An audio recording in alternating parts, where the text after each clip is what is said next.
Salam, Bapak Ibu Saudara kekasih di dalam Yesus Masia. Kali ini saya membawakan renungan singkat yang saya beri judul Janganlah melecehkan jabatan pelayanan seseorang. Janganlah melecehkan jabatan pelayanan seseorang. Nah, saya ambil teksnya dari kitab Filemon, pasalnya yang pertama, ayatnya yang ke-11 berbunyi demikian.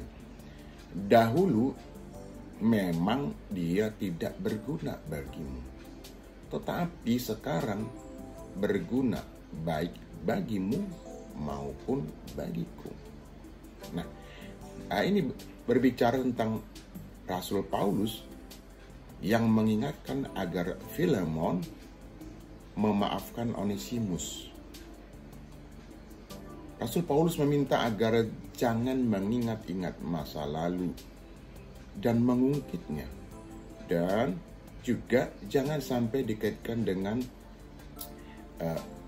jabatan atau pelayanan yang dilakukan sekarang ini. Jangan sampai mengungkit status yang ada pada seseorang pada masa sekarang, ya.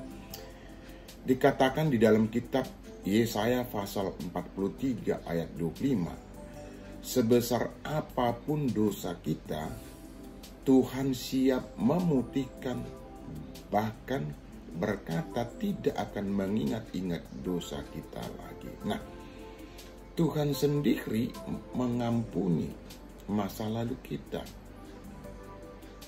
dan tidak mengungkit-ungkitnya, bahkan memutihkannya. Nah, kenapa orang justru misalnya ketika mereka berselisih pendapat, berselisih paham, lalu kemudian mengungkit masa lalu dan mengkaitkannya dengan hal sekarang. Misalnya contoh seperti ini nih, percuma dia seorang pelayan, bahkan menyebut percuma dia seorang pendeta dan jabatan lain misalnya di dalam pelayanan, begitu. Itu kan tidak ada korelasinya dengan masa lalunya. Artinya, meskipun dikatakan bahwa seorang pelayan, seorang hamba Tuhan harus seperti ini, seperti itu, dan seterusnya, tetapi tidak berarti bahwa orang lain maksudnya tidak dengan seenaknya dapat percuma kamu seperti ini dan seterusnya. Dan kamu memang dasarnya juga begini dan seterusnya. Itu adalah wewenang Tuhan. Memang benar, itu juga termasuk menghakimi. Nah, dan hal menghakimi kita tidak bahas di sini karena sudah pernah saya bahas dalam video sebelumnya. Nah, jangan kita menjadi hakim. Juga jangan menjadi membuat orang terluka, dan itu menjadi batu sandungan bagi pelayanan orang tersebut, ya.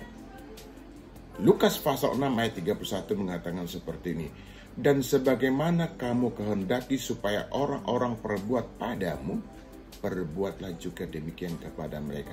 Artinya ketika kita mengata-ngatai orang, melecehkan jabatan pelayan seseorang, kita juga kemungkinan atau sesuai dengan hukum tabur tua akan mendapatkan pelecehan juga nantinya dari orang lain. Karena itu jelas dikatakan.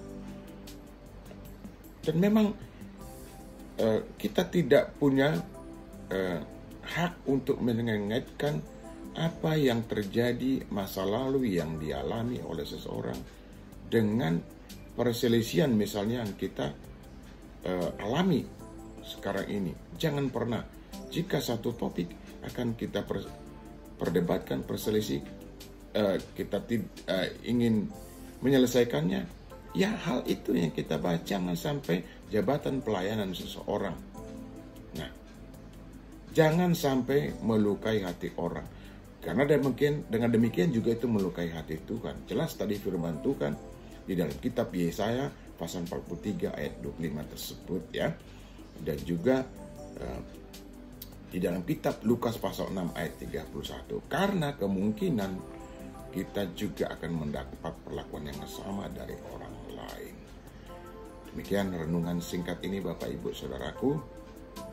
Bapak Yahweh BSM Yesus Masih memberkati kita sekalian. Amin. Shalom.